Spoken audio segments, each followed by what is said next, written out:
Hello, everyone. My name is Purnanand Guptasarma, and this is my elder brother, Prasenjit Guptasarma, and we are both scientists. And because he's wearing this kind of a cap, I thought I'll wear one too, just so that we were matching. And he's a physicist, and I'm a biologist, uh, but I work in biophysics. He works in solid state physics and condensed matter. And we both did our PhDs in India. I did it at the Center for Cellular and Molecular Biology in Hyderabad, and he did it at the Tata Institute of Fundamental Research in Bombay. And thereafter, he's been mostly abroad. He's been in Bologna for a few years, and then for very long years in the US, 5 years at the Argonne National Labs in Chicago, and then I think nearly 25 years at the University of Wisconsin in Milwaukee, where he's been a professor, a chair of physics, and currently holds joint appointments in the Department of Physics and Astronomy and also in the Department of Electrical Engineering and Computer Science, and is currently an associate dean there and involved in much more than research. His research journey for the better part of his research years has had to do with the phenomenon of superconductivity. And he's also dabbled in stuff like ferroelectrics, and of late has also gotten interested in battery technologies and science, especially the possibility of replacing lithium with sodium in batteries. And so I thought I'd start off this very first podcast that I'm doing by interviewing my elder brother. And welcome to the podcast, Prasenjit. I'll jump straight into the topic of superconductivity and ask you, what is it that caused you to become interested in the phenomenon of superconductivity? Right. I actually became interested in superconductors in college. And I remember sitting in a classroom with one of my physics professors, and they were discussing various phenomena, and superconductivity came up. And I asked the professor, how can it be that the resistance is zero? In general, before that, in physics, Newtonian physics, and so on, we are taught that you can never completely remove any dissipation of energy. You cannot have a system which does not lose energy. So how can it be that you can have no resistance to current? Because at the end of the day, the resistance to current is a dissipative phenomenon. He gave me an answer that was not very clear at that time. I did not know enough quantum mechanics, but it got me excited about that fact. So when I went to graduate school for PhD, I had this wonderful opportunity that the high temperature superconductivity became quite the rage at that time. And so I jumped into it. And this was at the TIFR this in was at Mumbai. the Tata Institute of Fundamental Research in Mumbai. Then it was called Bombay at that time. And I still remember the time when this was very early in the field when others were competing to make these superconductors. And I remember we used to measure resistance by hand almost. We would basically use Ohm's law, send some current, measure a voltage. And I remember seeing the numbers on this nanovoltmeter that is 10 to the power minus 9 volts. It was measuring, and I watched as the digits went down and became zero. Of course, it didn't go completely to zero, but I remember the thrill and the excitement of actually watching that thing that a few years ago in college I did not believe can happen. And this was with this yttrium compound that has 3-4 other elements in it? It must have been that, because that was one of the first things that everybody got excited about. So I remember having made the material and also measured it. And I worked in a lab which was kind of unique, where it was a material science lab as well as a physics lab. So that was fun, because I learned how to make things and I learned how to measure things and then understand its quantum mechanics. And also understand it mechanistically, so how things work. But yes, so that was the thrill. Why did I get into superconductivity? That was the thrill. Oh, wow, can the resistance actually go to zero? Does it really happen? So let's tell the viewers a little bit about superconductivity. I'm sure everyone has heard of it, at least everyone of our age and perhaps people who are 10, 15 years younger, but it's possible that the younger generations haven't heard of superconductivity or of the excitement surrounding it in the late 80s and early 90s of the last century. So maybe you could start by just talking about Ohm's law once again and talking about how and why resistance can fall to zero. This whole thing of Cooper pairs and the BCS theory and all of these things in as lay terms as possible. Right. I'll try to keep it started at something like the 8th grade, 8th class level or 10th class level. Say 10th class. So we know that when we send a current through anything, it offers a resistance to that current. The reason it offers resistance to that current is that charged particles are trying to cross that wire. It's a very simplistic picture. And they interact with the atoms that are in that system. They actually interact with the vibrations of those atoms, the quantized vibrations, but let's leave that aside for a simplistic picture. And as they interact, they lose energy. That's what yields resistance. Right. And Ohm, O-H-M, Ohm, found at that time, sometime in the middle 1800s, that there is a relationship between the voltage that you measure and the current that goes through. So that in 10th, 11th, 12th grade, we learn as what's called Ohm's law, to say that if you have a resistance to current, then you can measure that by measuring voltage and current, and that the ratio of voltage to current gives you resistance. So that is actually measured in ohms to respect the person who found it. So that's why resistance happens. So the question is, how does that go away? Right. And in approximately 100 years ago, a little over, I'd say now, by now, almost 110, 115 years ago, a guy called Kamerlingh Onnes, working in Netherlands, had figured out how to liquefy helium. So one of his things was that he took whatever gas he could find and figured out, how can I liquefy it? So he was studying the process of what happens from gas to liquid phase and things like that. But because he figured out how to liquefy, he also had access to measuring what the property of solids, a property of a solid does when you cool it down. Right. And as it turns out, helium becomes a liquid at about 4.2 Kelvin. Kelvin being absolute zero, right, which is approximately minus 273 point something Celsius. Celsius. Right. So at about minus 273 Celsius, you have absolute zero, which is basically the temperature below which you cannot go. So 4 degrees above that, 4.2 degrees above that is where liquid helium or helium liquefies from gas to liquid. And because he figured out how to do that, he put a lot of his students to work at measuring the resistance of different materials. And one of the students was measuring the resistance of mercury and suddenly found that the resistance drops to zero. And ran to his PhD, whatever, advisor saying, hey, look, it went to zero. And he said, oh, that's just, can't be true. You must be making a mistake. So they measured it again. Eventually, they found that this is true. And eventually, this guy got the Nobel Prize. This Kamerlingh Onnes got the Nobel Prize. Right. And so that's how it all started. Now, people tried over the years, all through the development of quantum mechanics in the 1911s, 1920s, 1930s, people tried to figure out what's going on. And there were many theories to explain the various phenomena that happen along with superconductivity.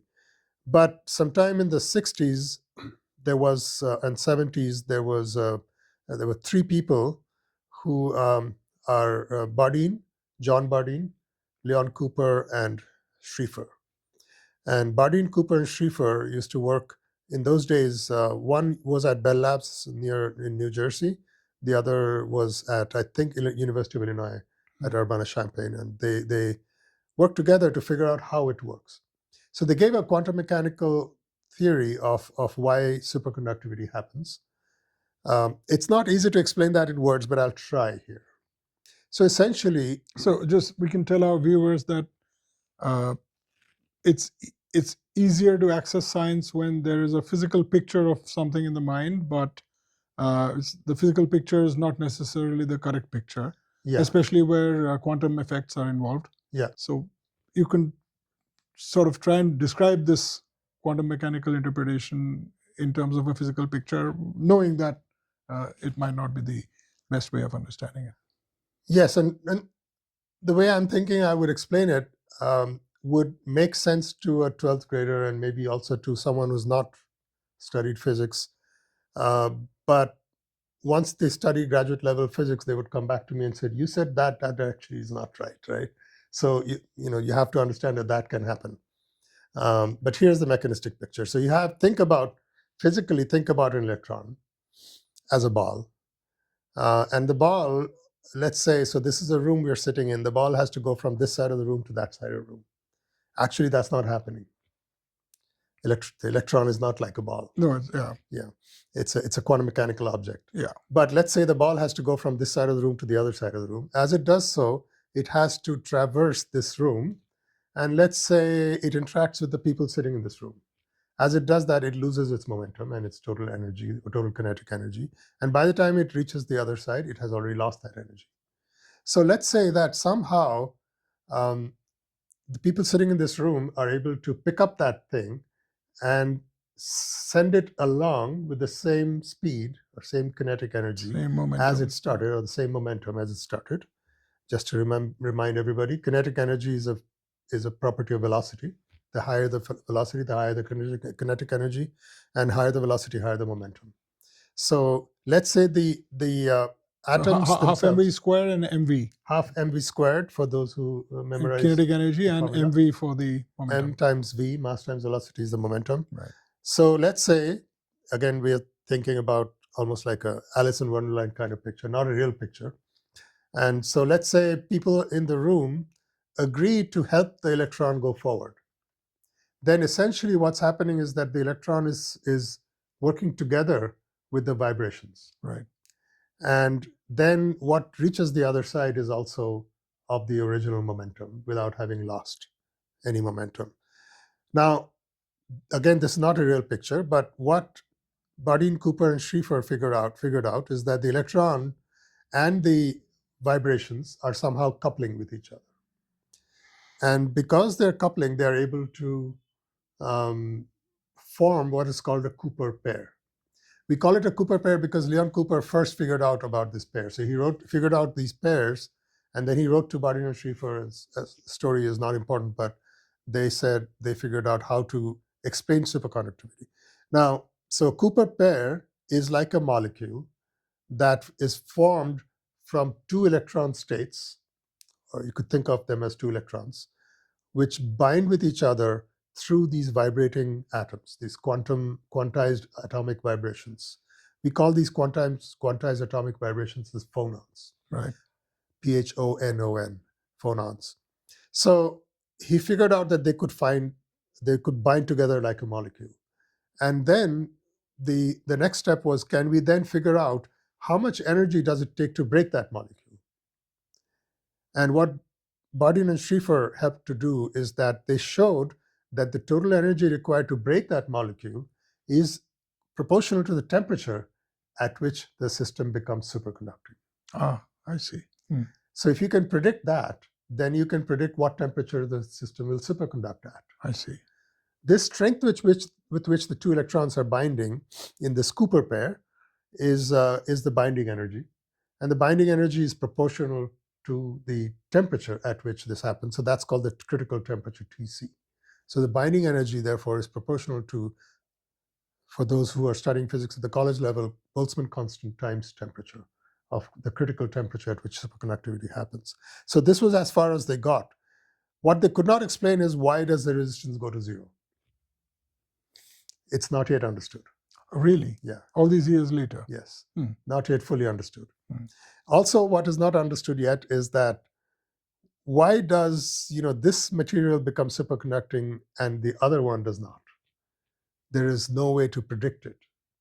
However, once we observe it, we know that this must be following it. So a lot of my work has been connected with understanding materials that are what we now call non-conventional or unconventional, which means that do not follow the BCS, the Bardeen-Cooper-Schrieffer model. Right. And So that model broadly described what was happening with mercury as discovered and characterized by Kamerlingh Onus, but does not necessarily apply to these new materials that you're talking about, which began getting worked on around the mid 80s or late 80s. Yeah, so the basic original Bardeen-Cooper-Schrieffer theory explained quite well materials such as mercury and lead, and some simple, what we call type 1 superconductors.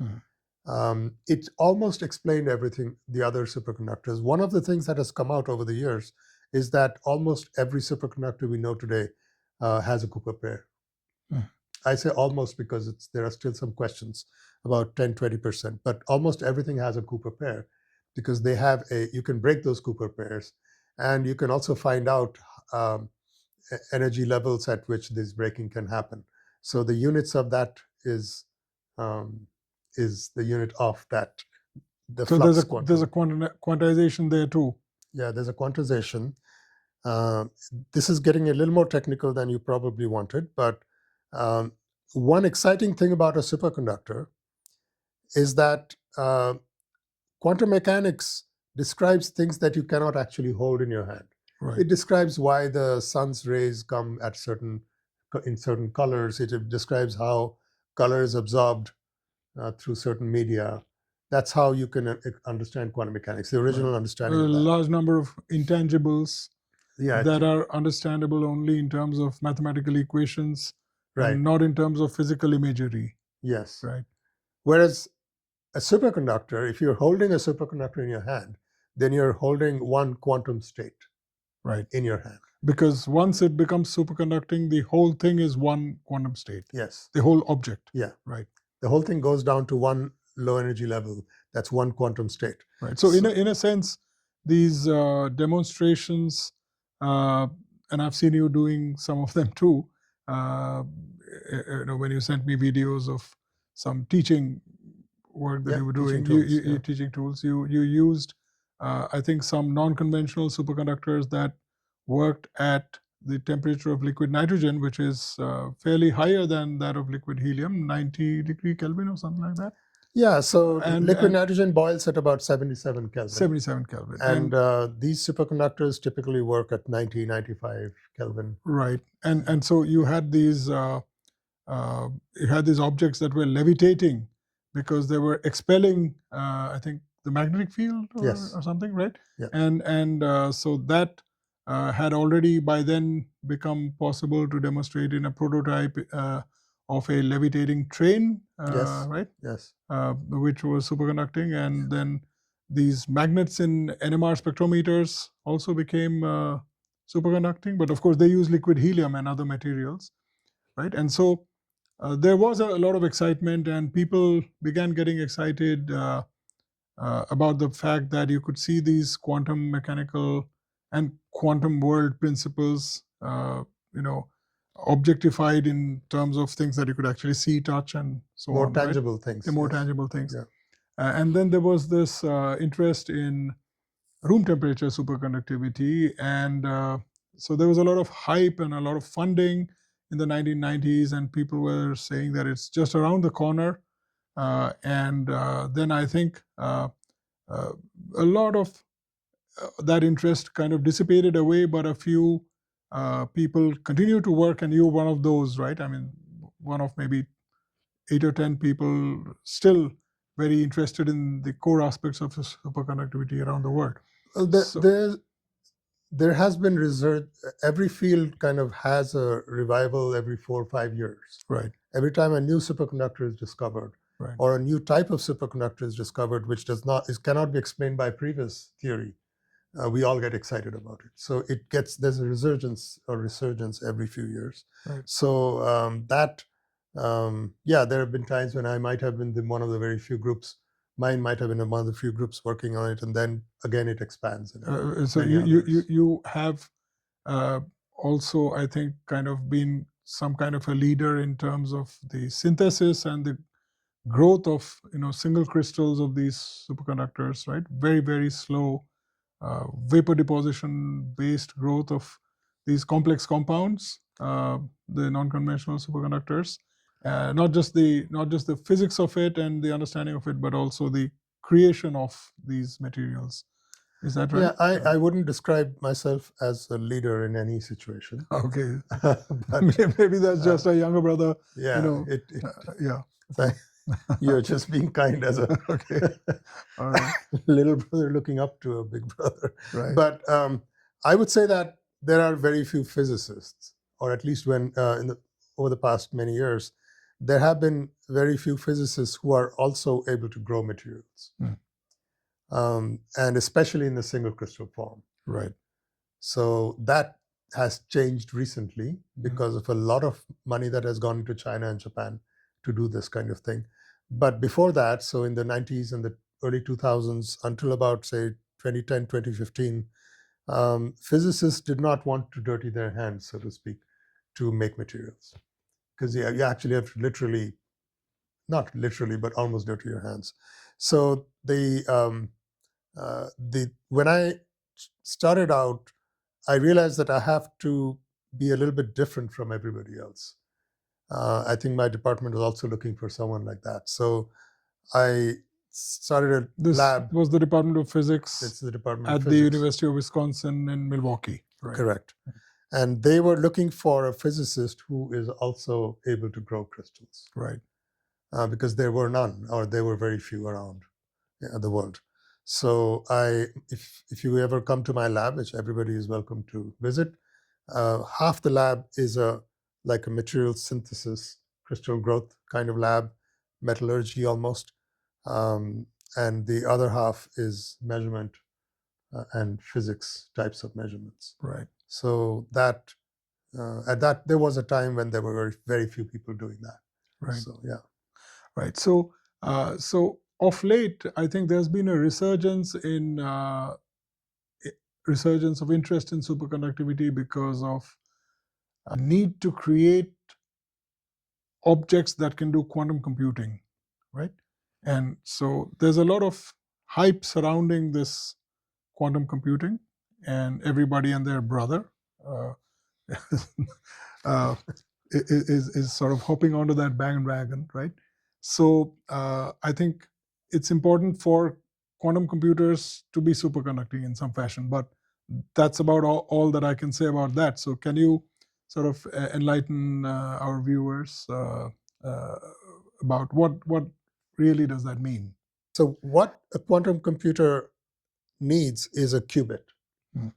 So qubit is a word. It's kind of a high fashion word, but it means that's QUBIT. QUBIT, right, standing for quantum bit, as in parallel with a bit that operates a traditional computer, which we all carry in our pockets. Right. So those are bits and bytes, and so qubit is a quantum bit, and a quantum bit has this unusual property, if one can make it happen, that in a regular bit, you have sort of a voltage that's either plus or minus, which is then, in a physical sense, it's a 0 or a 1, which is an existence of a voltage or the lack of it. Non-existence, right.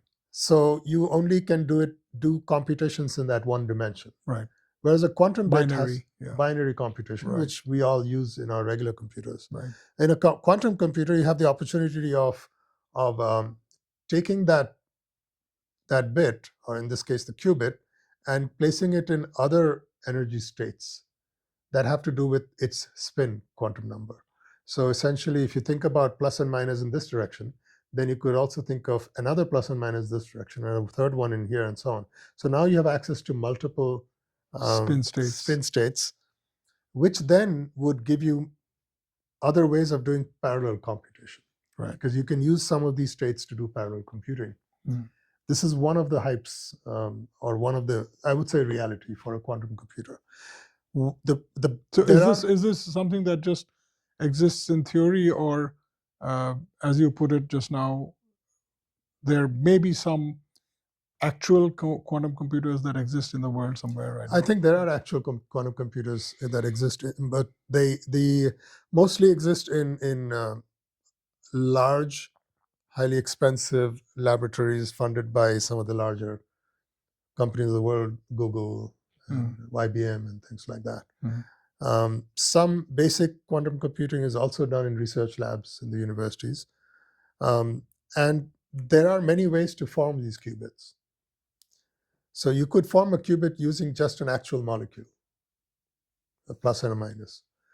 But the most people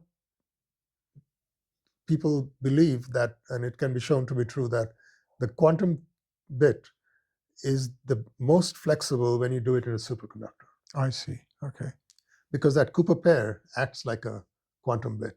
So does this have anything to do with the other thing that one hears of called a SQUID, superconducting quantum interference device? Does that relate in any way to the fact that the Cooper pair can exist as a qubit? The superconducting quantum interference device, the fact that it exists, and the fact that we can use it to measure very small magnetic fields, like the magnetic field on the cranium. So we can put a network of squids on our brain and then measure how magnetic field is changing. The fact that it exists is proof that superconductor is a quantum phenomenon, because that's a superconducting quantum interference device. But no, that is not exactly how a quantum qubit works. Right. So one of the difficulties to have a parallel computer, you need a quantum qubit which can exist in a certain state and communicate with another quantum qubit that it is in that state. So there is also a little bit of a hand waving there that these can kind of talk at a distance. But more importantly, through this thing that's called entanglement, the kind of entanglement where this object knows what the state of that object is, even though they are separated in space. Yes. Right. Okay. And that can happen. It's not very uninteresting. That's not so interesting in a solid system, because we have not defined this word yet, but the wave function, or the way an object exists, actually does travel beyond at large distances at the quantum level. So it is beyond the object itself. Beyond the object. So it's like a wave function that's spread out over a large, dimension or set of dimensions of space, and what the observer does is to collapse that wave function into that object. Yeah. In a sense, right? It's a bit like that. That's the thing that one hears about quantum theory, that the observer actually collapses a set of probabilities into something that's definite, which is a physical object. Right. Like an electron or a proton or a neutron or whatever. Right. You could. So the 10th grader or the 12th grader might have heard about the uncertainty principle. Yes. And what that says is that you cannot take a quantum object, a really tiny object, and you cannot describe it in terms of its speed and in terms of its position at the same simultaneously. Simultaneously. Yes. So another nice sort of 10th grader way to look at it, which again, the 10th grader who becomes a physicist would come back to me and say, you were wrong. But it's easy to understand it this way. Think about a billiards table, or I think billiards is sometimes also called.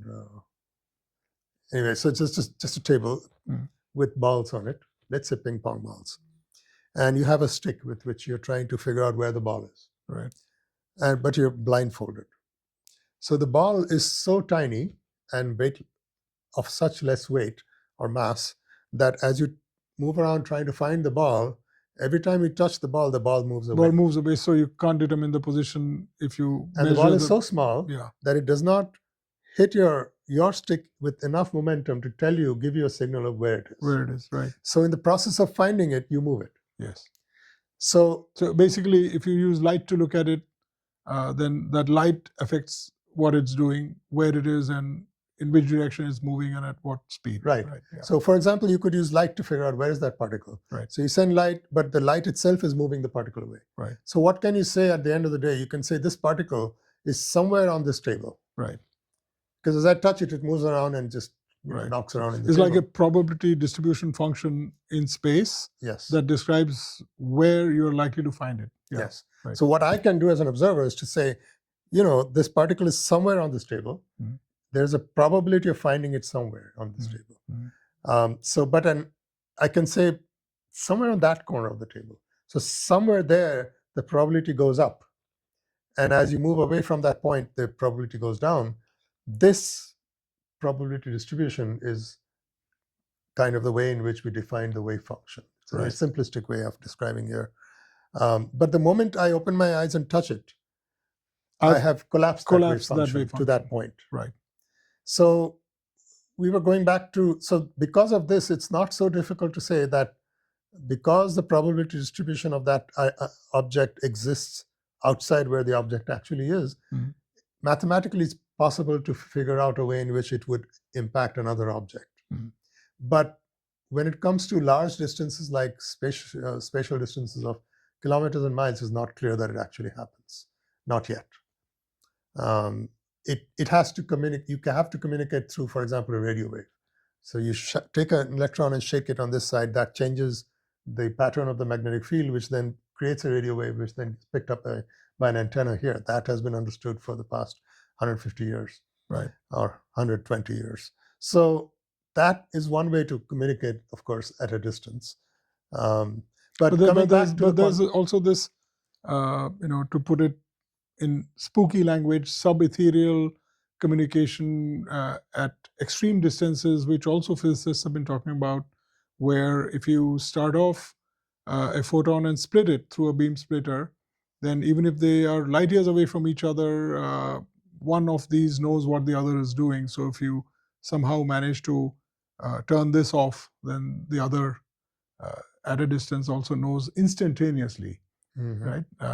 And that kind of breaks some of the laws of physics in that the information seems to be traveling faster than light in some fashion. Yeah. Right? So quantum physics and much of regular physics, including Einsteinian physics and relativistic physics, they're still at logarithms with each other, aren't they? Although they all seem to kind of coexist in this physical world in terms of objects that clearly work according to the principles of quantum physics, which are real tangible objects, right? So how do physicists actually reconcile all these irreconcilables? I mean, I don't know if that's a question that can even be addressed in a podcast of this nature, but yeah. So I can answer how physicists reconcile with some of these things. That's mostly that they do not. Okay. They believe that there is still a mystery. That's what keeps people going. Mm-hmm. So this thing about the Young's double slit experiment. Oh yeah, of course. That's another of those things that's not been understood. Which is what you described. Right. That is, you take one photon. Right. Single photon experiments have been done. You take a single photon. Yes. You take two slits. This was as late as last year, I think. As late, maybe a year or two. Year or two ago. Yeah. And you can detect the photon in both places, although there was one photon. Yes. And on the other side, there is an interference that happens because of the single photon. Yes, that's right. As if the photon was behaving like a wave when it hits the slit. Yes. But we know that it's not really a wave and it's a particle. Yes. So this wave-particle duality that's been going on ever since 100 plus years now. Almost, 100 plus years ever since. I mean, all of spectroscopy now just internalizes this wave-particle duality without really understanding it at a fundamental level. And when we describe the interaction of light with matter, even biological matter, we sometimes talk of the photon as a particle and sometimes as a wave, right? With a wavelength and a frequency. We talk about both photon and wave in the same breath. Yes. And then there's trouble in understanding how the increase in the amplitude of a wave in terms of an increase in the intensity of the light that's falling on an object translates into numbers of photons and so on. Right? It does, but then the single photon experiment makes it even more mysterious. Yes. So what? For the viewers, we can say here that you really must look up some videos on Young's double slit experiment, which is now almost a century old, I think. Yeah, it's right. Yeah, and it showed that how you set up the experiment determines how the photon behaves. Yeah. Right. So if you want it to behave like a bullet, like a particle, it does, and if you want it to behave like a wave, that shows interference and a pattern of constructively and destructively interfering light, then it does that, right? Right. So so that's something we still don't understand. So we still don't understand, and the mystery keeps us excited. Yes. And not that we don't want to understand it, but there's been a slight progress with this single particle, single photon experiment. A single photon means that it's not a light beam of lots of particles coming through like any light beam, but it's actually light that's coming as one particle at a time. Yes. So if there's one particle coming out, then how is it that we can measure it in two places? Yes. And that is a question we don't yet know the answer to. Right. You're not talking about single photon counting experiments where you have a screen that is recording the arrival of single photons, sometimes one here, sometimes one there, and if you let it build up, then you can see the interference pattern. That's not what you're talking about. That's an older experiment. That's an older experiment, right? Yeah, right. Yeah. Right. So we don't. It's this kind of mystery. I mean, the other mystery, the big mystery is how does the gravitational wave move? That is, how does the Earth and the Sun that they attract each other? Yes. Through gravity. In high school, somebody gives a formula, we just accept it. Yes. We say Newton's gravity, apple falls, whatever stories like G that. m1 m2 by r square and what have you. Right. We do those things and we solve the problems, but the question is, how does the action at a distance actually work? Yes. And there's the theorizing of that is that there is a graviton. Now, what is a graviton? Is that a particle of gravity? Is that, what kind of quantity is that? Just a mathematical construct. It's currently a mathematical construct. So physics goes forward like that. You create a mathematical construct which you don't fully understand.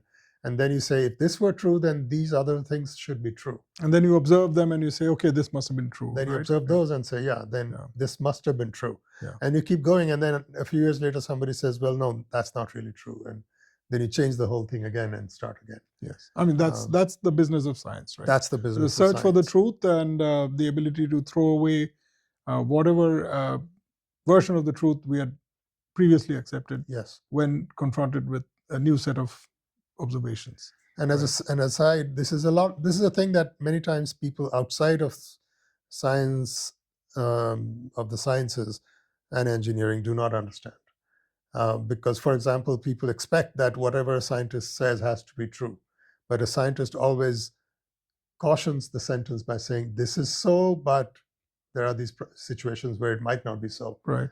That does not mean that the whole thing is wrong. Right. So people are used to hearing something that's the God-given truth. Right. There is no such thing as that. That's right. That's right. In many sciences, this is the case, and one only understands this when one becomes a scientist. Yes.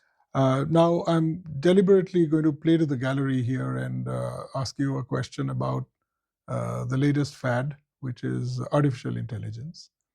But without talking about AI, what I'm going to ask you is, does superconductivity, through its usefulness for quantum computing, somehow feed into AI? Because I hear that ultimately AI is going to benefit only from quantum computing when that becomes a reality. What's happening right now is good, but it's going to become better when quantum computers become a reality. So what do you have to say about that?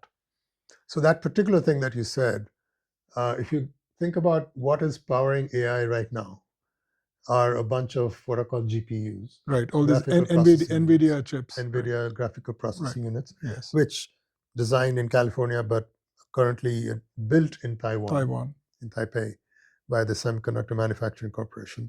So these GPUs have enabled AI today. So, and we connect with them through standard CPUs, Yes. but the GPU is doing some of the AI work. Yes. The trouble with the GPUs is that they're very energy consuming, and they Yes. also become very hot. Yes. So you have to cool it down. Right. And so they place them, in clusters at the bottom of icy rivers and what have you, right? Whatever things like that, or the highly air conditioned. Something that can conduct the heat away Yeah. rapidly. Yeah. It's really interesting when you walk into a GPU cluster. It feels like the computer of the time when we were little and used to walk into our father's institute. There was a whole room of computers, a big computer sitting one big computer sitting there, sitting right? in an air-conditioned occupying a room. whole room. Yeah. Yeah. Right. We're back to that. Yeah. The GPU clusters are sitting inside air-conditioned rooms. Yes. And they look almost like those. But there are also these small workstations that have. Yeah. Yeah. There are small workstations too. Yeah. Anyway, so they need a lot of energy to not just run them, but also to cool them. So where is all this energy going to come from? We are already starving for energy. And if we want to create more energy, we have to pollute the atmosphere. So what's the solution to that?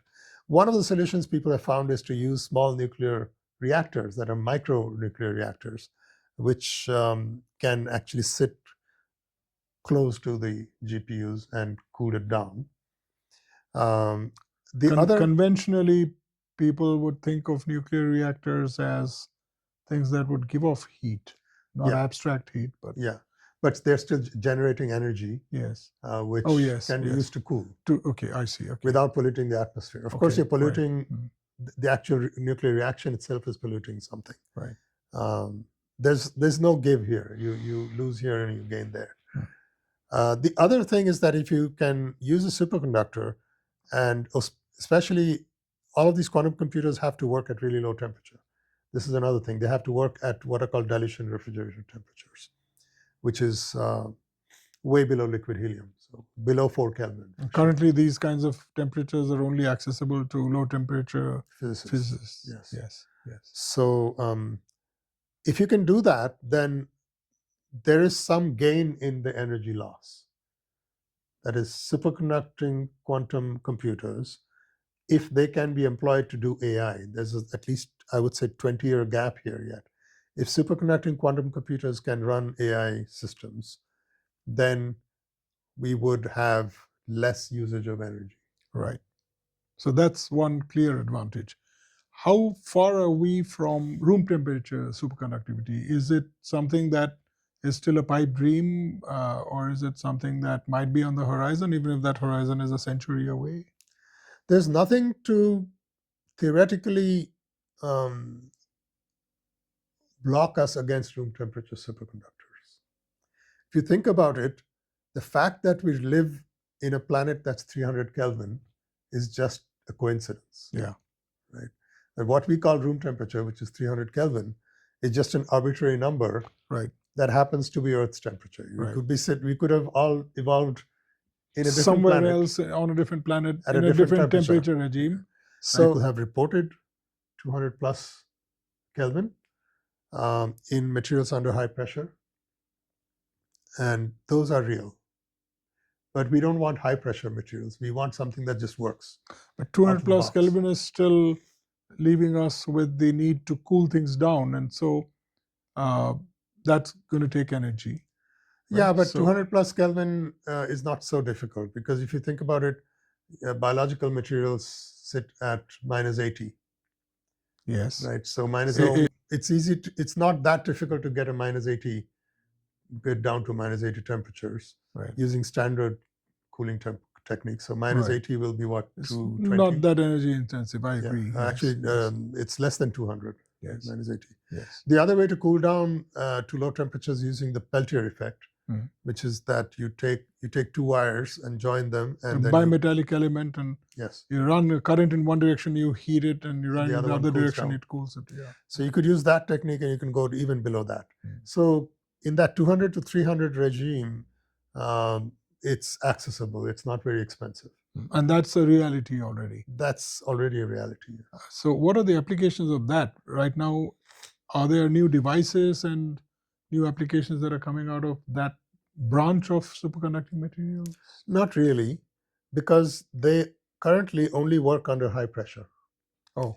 So to make them become superconducting at high pressure, that is, you take a crystal and you squeeze it, in, and it shows a high right, temperature right, transition, right, is technically much more challenging at scale, right? right.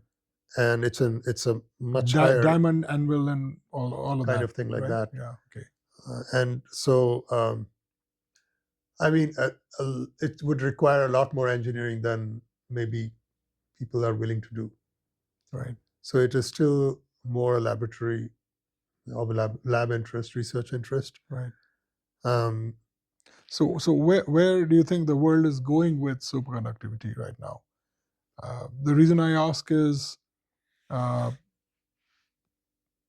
science also has this bandwagon phenomenon where instead of pursuing curiosities to the extent that one can until nature yields its secrets to the scientist who's asking the questions or doing the experiments, there's a tendency to drop whatever you're doing and do what is fashionable or what is getting funded, which personally I find a little unnerving because, and I haven't done it and I don't like to do it because I like to pursue what interests me, especially where I see new insights, discoveries, or applications coming out, regardless of whether it's fashionable or not. But there's a lot of this fashion stuff in science, right? And so I think a lot of people who have worked with superconductors at one point have now abandoned superconductivity research. So there's now a very small band of people working, right, in superconductors. So is that affecting the rate at which progress happens? Because science actually gallops faster and faster when there are more minds and more laboratories working on something. Correct. But this raises a bigger question, which is that how do you fund the effort of basic research and curiosity-driven research? Up to a point, it can be done, but beyond a point, the return on the investment becomes a question in the bigger society. Yeah, for government, which worries about societal impact, and for private industry, which worries about an immediate profit or return on investment. But maybe philanthropists probably could, yeah. Yeah, and I mean, somebody has to do it if new stuff has to keep coming out, because otherwise you close off the mouth of the pipeline that feeds all of engineering, technology, and everything else. Yeah, so in fact, it's a very interesting concept that you're bringing up here, that philanthropists would support basic research. It's already being done. For example, there's a Gordon and Betty Moore Foundation, and there's the Gates Foundation, and so on, which support basic research, or the Wellcome Trust Foundation, which support these things. But they are not at the same scale as a government can support it. And I think that if you wind back 10 or 20 years, there were not that many billionaires. And now we are close to a super billionaire. So I think only governments used to have the money to do this kind of thing. And now we have come to to times where actually individuals have enough money to pay for an entire big problem solution kind of thing.